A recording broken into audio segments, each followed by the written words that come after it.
This all started back in March when my husband, Peter, 39M, started acting weird about our finances. We've been married for 7 years, and we always had a system where we both contributed to our joint account for bills and savings, while keeping personal accounts for our own spending. I first noticed something was off when I went to transfer money for our annual vacation fund, and saw the balance was way lower than it should have been, like $12K lower. When I asked Peter about it, he got really defensive and said he'd been sending money to his mom because she needed some medical treatments that weren't covered by insurance. His mom, Janice, 68F, lives about 3 hours away, and while we're not super close, we've always gotten along fine. She's had some health issues over the years, so his explanation made sense. I asked if we should go visit her, and he immediately shut that down, saying she was embarrassed about her condition and didn't want visitors. Over the next few months, more money kept disappearing. Every time I brought it up, Peter would get upset and talk about how his mom's treatment wasn't working and they needed to try something else. He'd say things like, "Do you want my mother to die?" whenever I questioned the amounts. I felt like a complete jerk for even asking, so I backed off. By August, I noticed another $30K had been transferred out of our account. This was money we'd been saving for a down payment on a new house. I was starting to get really concerned, so I sat Peter down and asked for details about his mom's condition. He got super vague, talking about specialized treatments and alternative therapies, but wouldn't give me any specifics. That night while Peter was sleeping, I checked our joint account transaction history. The transfers were all going to an account I didn't recognize, not to Janice. When I asked him about this the next morning, he claimed he was sending money to his brother Tobias, who was handling all the medical stuff since he lived closer to their mom. This explanation didn't sit right with me. For one thing, Tobias and Janice have never been close. For another, Peter and Tobias barely speak. They had a falling out years ago over some family business. The whole thing started to smell fishy. I decided to do some digging. I went through Peter's desk while he was at work, and found statements from a credit card I didn't know existed. He'd maxed it out. Another 18Ks in debt that I knew nothing about. Most of the charges were for restaurants, hotels, and expensive gifts from places like Tiffany's. Unless his mom was staying at the Four Seasons and eating at Michelin-starred restaurants while dying, something wasn't adding up. In October, when Peter left his phone unlocked on the counter while he showered, I never snoop, but at this point, nearly 60K of our savings was gone, and I needed answers.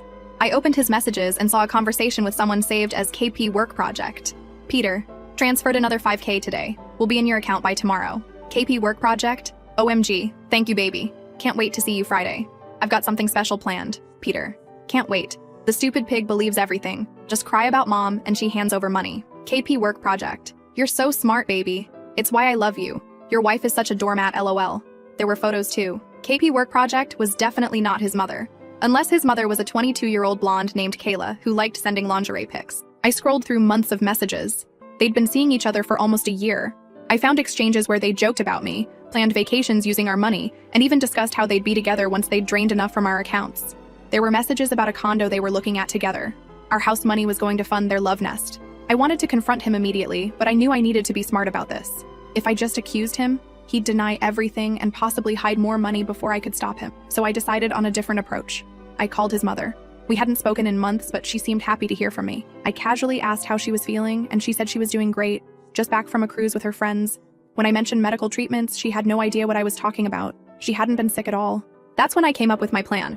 I told Janice I wanted to surprise Peter for our anniversary, a small lie, and asked if she'd come stay with us for the weekend. She agreed immediately, saying she'd love to see us. For the next week, I acted completely normal around Peter. He made 2 more transfers to his mom during that time, totaling another 3Ks. Each time, he'd tell me some sad story about how the treatments weren't working and they needed to try something more aggressive. I just nodded and said we'd do whatever it took to help Janice get better. Last Friday, I took the day off work but pretended to go in as usual. Instead, I picked up Janice from the train station and brought her home. Peter wasn't expecting either of us until evening. We sat in the kitchen and I finally told her everything. The missing money, the girlfriend, the lies about her health. She was livid. I've never seen a 68-year-old woman so ready to throw hands. We decided to wait and confront him together when he got home. Around 4 p.m., I heard his car in the driveway. He came in calling my name, clearly surprised I was home early. Then he walked into the kitchen and saw his mother sitting there, healthy as ever, with a stack of bank statements in front of her. I've never seen someone go so pale so fast. He literally grabbed the wall to steady himself. Before he could speak, I very sweetly asked him how his mom's treatments were going and whether the last 3K transfer had been enough to cover them. Janice stood up and asked what medical treatments he was talking about because she hadn't been to a doctor in months except for her regular checkup, which had gone perfectly. The look on his face was almost worth the 60K he'd stolen. Janice grabbed the statements and started going through them item by item. Four Seasons Hotel? Tiffany's? Who were these for, Peter? It certainly wasn't for your dying mother. Peter finally broke. He admitted everything. The girlfriend, the money, all of it. He tried to claim it was just a mistake, that he'd gotten caught up with Kayla, but he really loved me. Janice wasn't having it. She told him he was no son of hers, that his father would be ashamed, and that she was removing him from her will effective immediately. I calmly told Peter he needed to leave, He begged and pleaded, but I'd already packed a bag for him and called his brother Tobias, who confirmed Peter had not been sending him money for their mother. Turns out Tobias hadn't even spoken to Peter in over a year. Peter left that night. I changed the locks the next morning and transferred what little money remained in our joint account to my personal account. I also froze our credit cards and contacted a divorce attorney. That was 3 days ago. Since then, Peter has sent me texts from his brother's couch where he's apparently staying. They range from apologetic to angry to desperate. He claims Kayla dumped him as soon as she realized the money train had stopped. I haven't responded to any of them yet. My attorney advised me to document everything, but not engage. I've been staying with my sister Luna while I figure out next steps. I keep thinking about all those months I believed him, how I felt guilty for questioning him about the money, how I thought I was helping save his mother's life, all while he and his girlfriend laughed at what a gullible idiot I was. I still don't know what to do about the money. The lawyer says we might be able to recover some of it, but it'll be a long process. I'm meeting with Janice again tomorrow. She wants to help me nail Peter to the wall in the divorce. Here's where I need advice. Peter's family, except for Janice, is blowing up my phone saying I should talk to him, that he deserves a chance to explain. Should I even bother hearing him out? Is there any explanation that could possibly make this better? And how do I move forward knowing that the person I trusted most in the world thought of me as a stupid pig, who he could manipulate so easily? Update. Thank you all for the overwhelming support. A lot of you asked what Janice said when she found out Peter had been using her illness as cover for his affair. Let me just say that the words that came out of that woman's mouth would make a sailor blush. I've never seen someone so furious. She's been calling me daily and has promised to testify in the divorce proceedings if needed. She actually apologized to me, saying she felt responsible for raising such a terrible son. I've been collecting evidence from my lawyer, and things are about to get very interesting. We'll update again soon. First update. A lot has happened since I confronted Peter with his very much alive mother.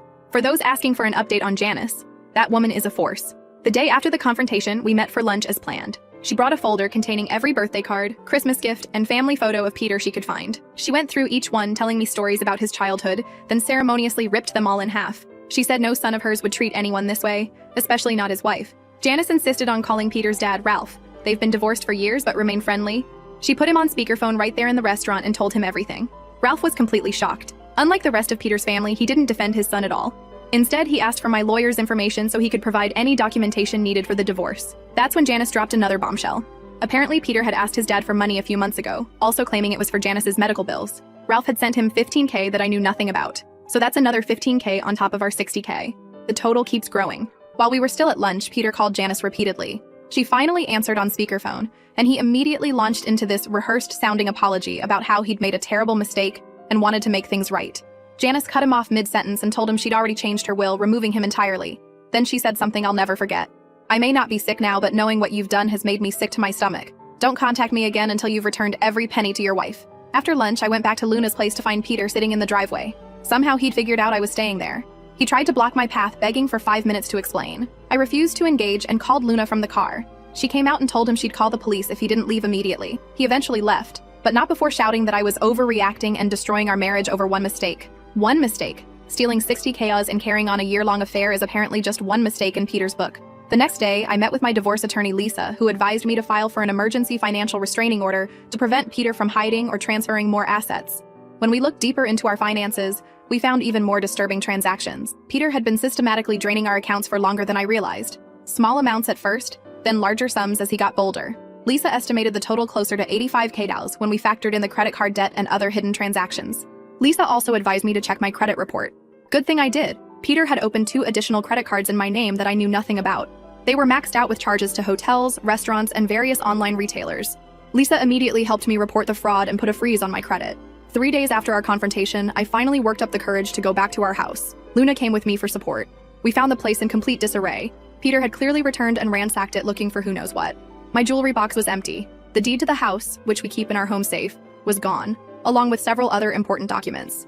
Even my passport was missing. I called the police to report the break-in and theft. When they arrived, one of the officers mentioned they'd had a similar call from our address a few days earlier. Turns out, Peter had called them claiming I'd illegally locked him out of his house and taken his belonging. The officer explained they'd told him it was a civil matter since we were married, and they couldn't force entry on his behalf. I filed another police report for the stolen items and provided the officer with copies of my marriage certificate and the deed. Thankfully, I had digital copies stored online. I also showed them the emergency financial order my lawyer had filed.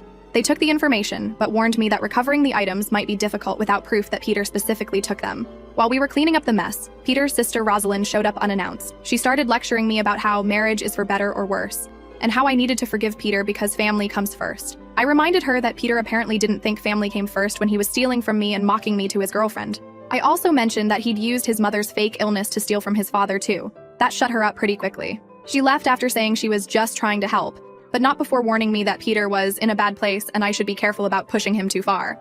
That night, Kayla herself reached out to me through Instagram. She sent a message saying she never meant to hurt anyone, and that Peter had told her we were separated and in the process of divorcing. She claimed she only found out we were still together a month ago, but by then she was already in love with him. She attached screenshots of their conversations where Peter told her our marriage was over in all but paperwork, and that he was only staying with me to figure out the finances before leaving. The screenshots also revealed something that made me furious all over again. Peter had taken Kayla to our vacation home in the mountains, a cabin that's been in my family for generations. There were photos of them together there in my family's cabin, drinking my grandparents' vintage wine collection. In one particularly infuriating message, Peter told Kayla they should upgrade the place once it was officially theirs after our divorce.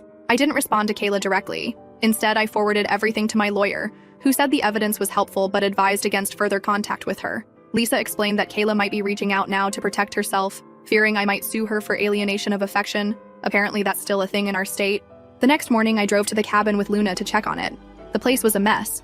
Empty wine bottles everywhere, dirty sheets, food left out to rot. They'd clearly been using it as their love nest for months. I found women's clothing in the dresser that wasn't mine, along with a notebook containing what looked like plans for renovating my family cabin. There were estimates from contractors, material samples, and a timeline that showed they were planning to start work next month. I spent the entire day cleaning and securing the cabin. I changed the locks, installed a simple security camera system Luna helped me pick up on the way, and made an inventory of everything that was missing or damaged. My grandfather's fishing gear was gone, along with some jewelry my grandmother had kept there. The total value was probably around $5,000, but the sentimental value was priceless. While we were there, Peter called Luna's phone. He's now blocked on mine. When she answered, he demanded to know where I was and why I wasn't responding to his messages. Luna put him on speaker so I could hear. He sounded desperate, saying he'd made a terrible mistake and needed to talk to me face to face. Then his tone changed completely when Luna told him we were at the cabin. He became enraged, saying I had no right to change the locks on his cabin, and that he'd call the police if I didn't give him the new keys immediately. Luna reminded him that the cabin had been in my family for 3 generations, and his name wasn't on any of the paperwork. He hung up on her. 20 minutes later, we saw his car pulling up the driveway. Luna and I quickly locked the doors and closed the blinds. Peter started pounding on the door, yelling that he knew we were inside and demanding to be let in. When we didn't respond, he tried using his key, then started circling the cabin looking for another way in. I called the local sheriff, who arrived about 15 minutes later. By then, Peter was sitting in his car in the driveway, refusing to leave. The sheriff spoke to him first, then came to the door to speak with me. I showed him the deed to the cabin. I'd brought it with me, thankfully, proving it was my family property, not marital property. I also explained the situation with the ongoing divorce and financial restraining order. The sheriff advised me to file for a protective order when I got back to town, saying Peter seemed unusually fixated on getting into the cabin. We stayed at the cabin that night anyway, with the sheriff promising to have a deputy drive by periodically to check on us. In the morning, we found Peter's car parked down the road just out of sight of the cabin. He was asleep inside. We called the sheriff again, who came and escorted Peter away with a warning that he'd be arrested for trespassing if he returned. When we got back to town, I went straight to the courthouse to file for a protective order. While I was filling out the paperwork, I received an email from Peter's work email, the only way he could contact me since I'd blocked him everywhere else. The subject line was, "What I found," and the email contained only a photo of a storage unit key and the words, "I know everything." At first, I had no idea what he was talking about. I don't have a storage unit. Then it hit me. My dad had a storage unit where he kept some family heirlooms and paperwork after he downsized to a smaller house last year. I'd helped him organize it and had a spare key. Peter had only been there once, but he must have found the key and made the connection. I immediately called my dad, but he didn't answer. I tried my stepmom, and she told me they were actually at the storage facility right then because they'd gotten an alert that someone had accessed their unit. I told her about Peter's email and asked if anything was missing. She said they'd just arrived and were waiting for the facility manager to help them get in because the lock had been changed. I left the courthouse and drove straight to the storage facility. By the time I arrived, the police were already there. The facility's security cameras had captured Peter entering with my spare key, then leaving with several boxes. The facility manager said it had happened the day before, just hours after Peter had left the cabin. My dad was furious. Among the items missing were family photo albums, some of my late mother's jewelry that he'd been saving for me, and a file box containing family documents, including the original deed to the cabin and some of my parents' financial information. The police took a report. But since Peter was technically my husband, and I'd given him access to the key, albeit unknowingly, they said it might be hard to pursue theft charges. That night, Peter sent another email. "We need to talk about what happens next. Meet me tomorrow or I start selling things." He included a photo of my mother's engagement ring, the one I'd always hoped to have someday. I forwarded the email to my lawyer and the police officer handling the case. Lisa advised me not to meet with Peter alone under any circumstances, but said we could arrange a meeting at her office with security present. The officer said they'd try to get a warrant to search Peter's brother's house for the stolen items, but it might take a few days. I'm writing this update from a hotel room that Peter doesn't know about. I've moved all my essential belongings here and told only Luna and my parents where I am. The protective order hearing is tomorrow, and Lisa thinks we have a strong case given Peter's escalating behavior. I still can't believe how quickly my life imploded. 3 weeks ago, I thought I was in a stable marriage with a man who loved me. Now I'm hiding in a hotel room while my husband ransacks my family's possessions and tries to extort me with my dead mother's jewelry. I'll update again after the hearing. Thank you all for your support and advice. Second update. The protective order hearing was scheduled for Wednesday morning. I arrived at the courthouse with my lawyer Lisa an hour early. We were reviewing our documentation when my dad texted that Peter was in the parking lot, pacing back and forth beside his car. Lisa immediately notified court security, who said they'd keep an eye on him but couldn't do anything until he actually entered the building. About 15 minutes before the hearing, Peter walked in with his own lawyer, some slick-looking guy in an expensive suit. They sat on the opposite side of the waiting area, and Peter kept staring at me with this weird mix of anger and what he probably thought was remorse. His lawyer tried to approach us about working something out before we go in, but Lisa shut that down immediately. When we were called into the courtroom, I had to describe everything that had happened: the financial theft, the break-ins at our house and the cabin, the storage unit theft, and the threatening emails. The judge asked several questions about the timeline and wanted to know if Peter had ever been physically violent. I explained that while he hadn't hit me, his behavior had become increasingly erratic and intimidating. Peter's lawyer tried to paint him as a devoted husband who'd made one mistake and was now being denied access to his own home and possessions. He claimed Peter only went to the cabin because he was concerned about its maintenance, and that he'd taken items from the storage unit because they were marital property he was afraid I would hide or destroy. Then Peter spoke. He looked directly at me and said he was deeply sorry for his lapse in judgment with Kayla, but insisted that I was blowing everything out of proportion. He claimed he'd already broken things off with her and returned most of the money to our accounts.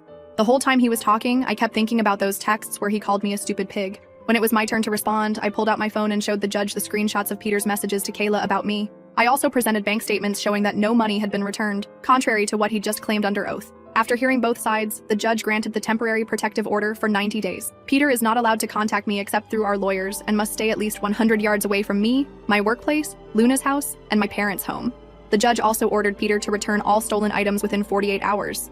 That night, I received a DM. It was Kayla. She said Peter had been harassing her since she broke things off, showing up at her apartment and workplace, demanding she tell me they were no longer together. She asked if we could meet because there were things I should know. Kayla looked nothing like I expected. From her photos, I'd imagined this confident, glamorous homewrecker.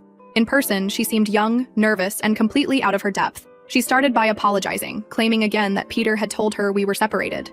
I asked why she continued the relationship after finding out that wasn't true. She admitted that by then, Peter had convinced her they were meant to be together, and that I was the only thing standing in their way. Peter hadn't just been stealing from our joint accounts, he'd also taken out loans in both our names, using fake emails so I wouldn't see the approval notifications. Kayla showed me texts Peter had forwarded to her, discussing loan terms and payment schedules.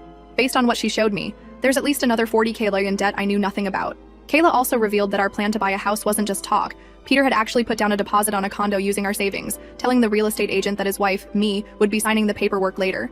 The condo was supposed to be a surprise for Kayla's birthday next month. When I asked why she was telling me all this now, she said Peter had become increasingly controlling and sometimes scary. After I confronted him and cut off access to the money, he'd started pressuring her to take out loans in her name. When she refused, he became angry and threatened to tell her conservative parents about their relationship. Apparently, they still think she's saving herself for marriage. I wasn't sure whether to believe her, but Luna pointed out that regardless of Kayla's motives, the information about the loans was something I needed to investigate. I thanked Kayla for coming forward and told her I'd have my lawyer contact her if we needed a formal statement. As we were leaving, she handed me a small box containing a pair of earrings that had belonged to my grandmother. Apparently, Peter had given them to her, claiming they were family heirlooms from his side. The next day, I met with Lisa again and showed her everything Kayla had given me. She immediately began investigating the loans and discovered that Peter had indeed taken out 3 personal loans totaling $42K using our joint information. She filed emergency motions to add this new information to our divorce proceedings and financial restraining order. Meanwhile, my dad called to tell me that some of the items from the storage unit had been returned. They'd been left in a box on his front porch with no note. My mother's engagement ring wasn't among the returned items, nor were several other valuable pieces. 2 days after the protective order was granted, I finally returned to our house with a police escort to collect more of my belongings. The house was in even worse shape than before. It looked like Peter had been living there despite the locks being changed. There were empty food containers everywhere, clothes strewn about, and a lingering smell of alcohol. My escort explained that they couldn't prevent Peter from entering since his name was on the deed, despite the protective order barring him from contacting me. As I was packing more clothes and personal items, I noticed something odd about the bedroom wall. The frame holding our wedding photo was hanging crooked, and the wall behind it looked different. I removed the frame and found a small hole that had been patched over recently. I remembered that Peter had installed a wall safe in that spot when we first bought the house. We'd used it for passports and emergency cash. The safe was gone, the entire thing removed from the wall and patched over. I mentioned this to the officer, who documented it as possible evidence of financial misconduct, but explained that since Peter was a legal owner of the house, removing a fixture wasn't technically a crime. Still, it was unsettling to realize he'd been systematically removing things from our home while I was staying elsewhere. That evening, Peter's brother Tobias called me. He apologized for the late call, but said he needed to tell me something important. According to Tobias, Peter had shown up at his house completely drunk the night before, ranting about how I'd ruined everything, and how he was going to make sure I got nothing in the divorce. Tobias said he became concerned when Peter started talking about insurance policies and leverage he had over me. Tobias admitted that he'd initially let Peter stay with him because he believed Peter's version of events, that I'd overreacted to a brief fling and thrown him out unfairly. But after seeing Peter's erratic behavior and hearing him talk about the money he'd taken, Tobias said he no longer felt comfortable having Peter in his home. He'd asked Peter to leave that morning, which had resulted in a huge argument. Before hanging up, Tobias mentioned something that sent a chill down my spine. Apparently, Peter had been meeting with some business associates Tobias didn't recognize, people who didn't seem like Peter's usual crowd. When Tobias asked about them, Peter had been evasive, saying only that they were helping him protect his assets from me. On Friday, my lawyer called with news. The court had expedited our financial discovery process due to the evidence of fraud, and Peter's accounts had been frozen pending investigation. His lawyer had suddenly requested a meeting to discuss settlement terms, a complete reversal from their previous stance of fighting everything. Lisa suspected they'd realized how bad things looked for Peter, especially with the new evidence of loan fraud and his attempt to access my retirement funds. She advised me to agree to the meeting, but warned me not to get my hopes up about recovering all the money. At this point, she explained, much of it was probably gone, spent on Kayla, the condo deposit, which we were still tracking down, and whatever other expenses Peter had been hiding. The settlement meeting was scheduled for Monday morning at Lisa's office. Over the weekend, I tried to prepare myself mentally for seeing Peter again. Luna stayed with me at the hotel and helped me organize all my documentation. We were up late Sunday night when my phone buzzed with a text from Janice. She'd received a concerning call from Rosalind, who said Peter had shown up at her house in an agitated state, talking about leaving town. Janice wanted me to know, in case it affected the Monday meeting. I forwarded this information to Lisa, who said she'd notify the court in the morning. I tried to sleep, but kept having nightmares about Peter showing up at the hotel. I checked and rechecked that the room was secure, even pushing a chair against the door. Monday morning arrived and Luna drove me to Lisa's office. We were early again, so we sat in the parking lot drinking coffee and trying to calm my nerves. At exactly 9 a.m., Lisa called my cell. She was already inside, and Peter's lawyer had arrived, but there was no sign of Peter himself. We decided to go in anyway. Peter's lawyer, Mr. Zane, looked uncomfortable as he explained that he hadn't been able to reach his client since the previous evening. He'd assumed Peter would meet him at the office. Lisa suggested we proceed with preliminary discussions while waiting, but I could tell everyone was on edge. About 30 minutes into the meeting, Lisa's assistant interrupted to say that someone from the police department was calling for me. The officer on the phone explained that they'd received a call from the management office at my apartment complex. The maintenance staff had entered my unit for a reported water leak and found extensive damage, furniture slashed, walls damaged, and what appeared to be oil or paint poured over everything. The officer asked if I could come identify what had been damaged and what might be missing. The apartment was worse than I'd imagined. Every piece of furniture had been cut or broken, photos had been smashed, and black oil had been poured over the bed, couch, and carpets. The television had been smashed and someone had written "stupid pig" on the living room wall, the same words Peter had used to describe me in his text. As the police took photos and documented the damage, I sat in Lisa's car trying not to fall apart. She was on the phone with the judge's clerk, explaining the situation and requesting an emergency hearing to address the violation of the protective order. The police officer who'd been inside came over and asked if I had somewhere safe to stay, as the apartment would be uninhabitable for some time. I nodded, though I wasn't sure the hotel felt safe anymore.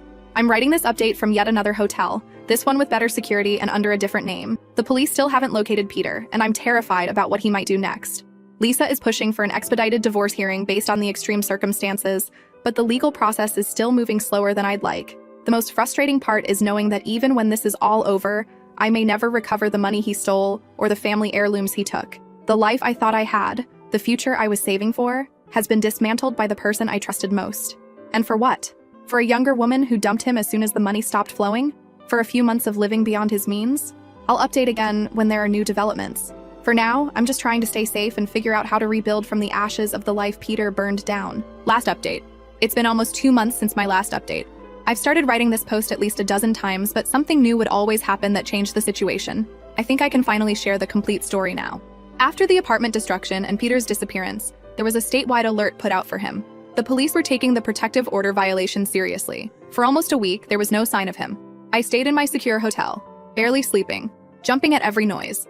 Then on Friday evening, I received a call from Detective Robson, who'd been assigned to my case. They'd located Peter's car abandoned in the parking lot of a shopping center about 40 miles outside of town. His wallet and phone were inside, but there was no sign of him. They were treating it as a missing person case and asked if I had any ideas where he might have gone. I honestly didn't. The Peter I thought I knew wouldn't abandon his car or disappear without a word. But then again, the Peter I thought I knew wouldn't steal our life savings for his girlfriend or destroy our apartment. The detective asked me to let them know if I heard anything, emphasizing that I should not attempt to contact Peter if he reached out to me. 2 days later, Rosalind called in hysterics. Peter had shown up at her house in the middle of the night, looking disheveled and acting strange. He'd asked to use her shower and borrow some money, claiming he was handling a situation and would pay her back double. When she questioned him about the police looking for him, he'd gotten angry and left. She'd waited until morning to call me because she was scared of how he'd reacted. I immediately called Detective Robson and gave him Rosalind's information. Within hours, they'd set up surveillance at her house in case Peter returned. Meanwhile, Lisa filed an emergency motion to freeze any remaining assets and accounts we hadn't already secured, including a previously unknown investment account Tobias had discovered Peter had opened last year. 3 more days passed with no sign of Peter. Then on Wednesday morning, I received a text from an unknown number. "We need to talk. Meet me at the park by the lake, 2 p.m. Come alone or I disappear for good." I forwarded it to Detective, who confirmed it was sent from a burner phone but likely from Peter based on the writing style. They advised me not to go but said they could set up an operation to monitor the meeting from a distance if I wanted to try to draw him out. After talking it through with Lisa, I agreed. The park was public enough to be relatively safe, and I wanted this nightmare to end. At 1:45, I arrived at the park with an unmarked police car following at a distance. I sat on a bench facing the lake as instructed and waited. I heard someone approach from behind. It was Peter. He sat down without looking at me and started talking immediately. He said everyone had turned against him, that his whole life had been destroyed because of one mistake. I just listened as he rambled, trying not to show how disgusted and angry I felt. He eventually got to the point. He needed money to start over somewhere else. He claimed if I transferred $20,000 to an account he'd set up, he would sign the divorce papers immediately and I'd never hear from him again. I asked about the apartment, the storage unit theft, my mother's jewelry. He acted like these were minor inconveniences compared to what he was going through. Before I could respond, he grabbed my arm and said I needed to come with him to fix this mess. I pulled away and stood up, telling him clearly that I wasn't going anywhere with him. He looked genuinely shocked, as if it hadn't occurred to him that I would refuse. In that moment, 2 plainclothes officers approached and identified themselves.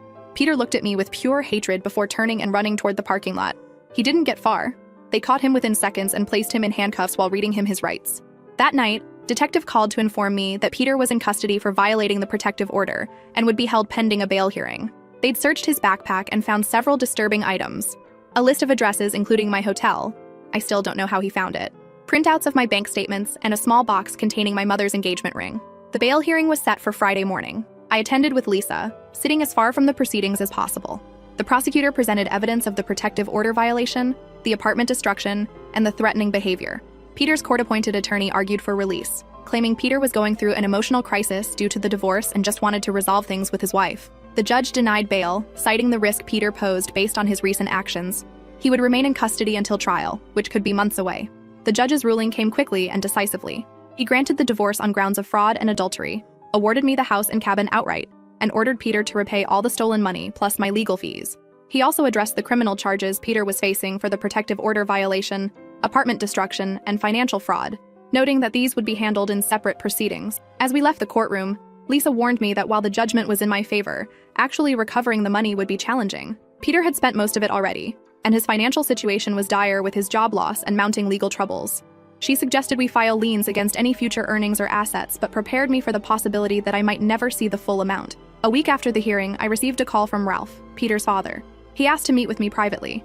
When I arrived, he got straight to the point. He felt partially responsible for not recognizing Peter's dishonesty sooner and wanted to make amends. He handed me an envelope containing a cashier's check for $25,000. Not the full amount Peter had stolen, but enough to help me get back on my feet. After careful consideration, I accepted the check with the agreement that I would use part of it to repair the family cabin that Peter had damaged. It felt like the right compromise, acknowledging Ralph's gesture while maintaining boundaries. The criminal proceedings against Peter moved forward. He ultimately accepted a plea deal for the protective order violation, destruction of property, and financial fraud charges. The terms included 18 months in county jail, mandatory psychiatric evaluation and treatment, and 5 years of probation after release. The plea agreement also incorporated the financial restitution ordered in our divorce decree. As for Kayla, I've had no contact with her since the court hearing. It's been 6 months since this nightmare began. I've sold the house, too many bad memories, and moved to a new apartment across town. I've been slowly replacing the possessions Peter destroyed and rebuilding my savings. The money is still gone. I'll likely never recover most of it. For those who have followed my story from the beginning, thank you for your support and advice.